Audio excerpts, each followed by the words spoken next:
7.2.1, we're talking about conditional probability. Okay, so remember probability, what is the likelihood that an event will happen, right? So in conditional probability, what we're trying to figure out is what we know an event happens, right? What's the probability that it happened a certain way? Okay, so when two events can occur either simultaneously or one after another, how can you calculate the probability of one of them occurring when you already know the other one has happened, right? So we're going to investigate that, and we're going to figure out what is conditional probability. And then we're also going to determine if two events could be independent of each other, meaning one event does not affect the probability of the other event. So let's take a look at our first question, right? It's called 8 the Hard Way. So Maribel is playing the board game 8 the Hard Way with her friends. So each player rolls 2 dice on their turn and moves according to the sum of their dice. However, if a player rolls 2 4s, called 8 the Hard Way, then they instantly win that round and a new round is started. So a friend steps out, Delaney steps out to the kitchen to get some snacks, and she hears, woohoo, I got an 8. So now we know what the outcome is. We know that they rolled an 8. So we want to figure out what's the probability that they rolled 2 4s that round. So in other words, we're going to calculate the conditional probability.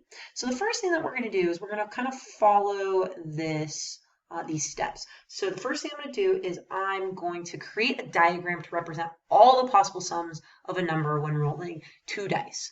So if I just create a chart to the best of my ability, so I'm going to call this dice number 1 and dice number 2.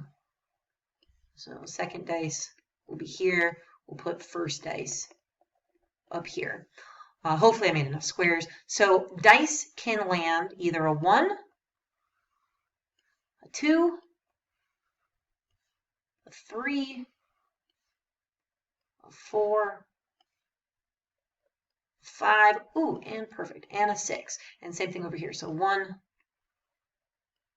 2, 3, 4, 5, and 6. That's perfect. Okay, so if I roll a 1 and a 1, I know that the sum will be 2. So let's go ahead and fill in this chart. And I'm going to be looking for 8s, right? So the sum of 8. So every time I see an 8, I'm just going to change the color to a red. So this will be 2, 3, 4, 5, 6, 7. So far no 8s. So then this will be a 2, 4, 5, 6, 7. Here's my first 8. So I have an 8 here. And then 4, 5, 6, 7, 8. Ooh, 9. 5, 6, 7, 8. 9, 10. 6, 7, 8, 9, 10, 11, and then this is 7, which means that this is 8, 9, 10, 11, and last but not least, 12. Okay, so here's all my 8s. They're in a lovely diagonal. Okay, so we made it, made our diagram, so check mark on that. Since you know that Maribel rolled a sum of 8, you do not need to consider all the other outcomes. So this is our sample space. Okay, so we think about it. There are 36 ways to roll our dice. We don't care about the other ways. We just need to know about the 8. So we want to highlight all the ways to roll an 8. How many different ways can Maribel roll an 8? Well, I have it in reds. 1, 2, 3, 4, 5. There are 5 different ways that Maribel can roll an 8.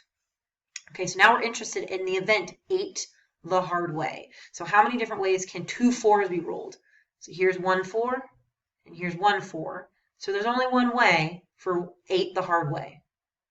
So we just put 1. So what's the probability of the event 8 the hard way, given that you know she rolled the sum of 8? So what we want to do is we're not taking out of 36 ways. What we're doing is we're taking out of the outcome 5, because we're only looking at these 8 values. So for this, when we write it, we can write it like this: P for probability, and we would say 8 the hard way, given. So given, what are we looking at? Given that she rolled an 8, so given 8. So that means that it's 1 out of 6. Oh, sorry, not 6. Why did I say 6? Sorry, 1 out of 5. Okay, so if we think about it, this is like saying 8 the hard way on top, and then all 8 outcomes. So all 8 outcomes on the bottom. My 8 looks horrible. Let me rewrite that. So that's kind of like what you're doing. So again, instead of all of it, we're only looking at specific outcomes. Okay, so let's look at E. Right? So Becca rolls a high number, meaning that she rolls a sum of 9 or more. What is the probability? What's the conditional probability that her roll is an odd number? So this is what we want. We know we want it to be an odd number given that she knows that she rolled a high score. So we're going to say probability of an odd number given, I'm just going to say high because that's what they wrote. Okay, so we think about it, we're going to take our odd number, right? How many different odd numbers that are high versus all of the numbers that are high. Okay, so how many numbers do I have that are high? I got 1, 2, 3, 4, 5, 6, 7, 8, 9, 10. So there are 10 total high numbers. How many of them are odd? 1, 2, 3, 4, 5, 6. So there are 6 that are odd. So 6 out of 10, which we can say is 60%. We can also reduce this. So we could reduce it, divide both top and bottom by 2. And so we would say 3/5. Again, we can either keep it at a fraction or put it in a percentage. All right, so that's our conditional probability. So let's look at another type of question. Okay, so here at this Einstein High School, here's some data. People are either on student council or not on student council, so 30 not on, 6 that are on, but you also could eat in a cafeteria or not eat at a cafeteria. So again, it's a two-way table instead of doing a chart. Our last one was also a two-way table. Okay, so we want to know what is the probability of a student being on student council at this high school. Okay, so this question right here is just asking us what's the probability of on student council. So we're looking at everything, right? So on student council, so I'm going to say 6 plus 34. So that'll be 40. And then I'm going to add up all of my numbers. So this is 40. This is 200. So this would be 240. Okay. We could write this as a percent. We can also simplify it. So this also is 4 out of 24 because zeros cancel out. 4 goes into 24 6 times. So it'll be 1 out of 6. Okay, which is about 0.16. 6 with a bar of it, or again, about 16% are going to be on student council. Again, however we want to write it. If it doesn't say to write it as a decimal or leave it as a fraction. It's way easier.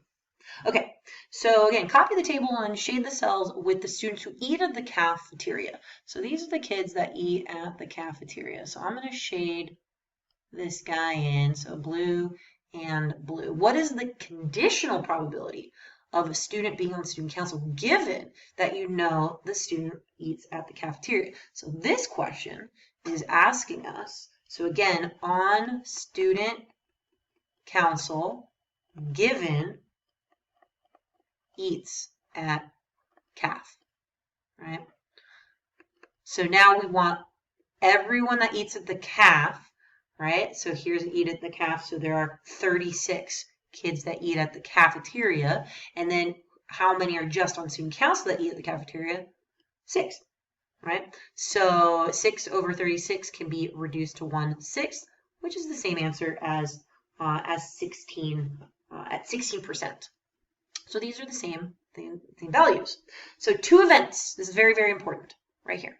Two events, A and B, are independent if knowing that event B occurred does not change the probability of event A occurring. So that is two events A and B are independent if this is correct.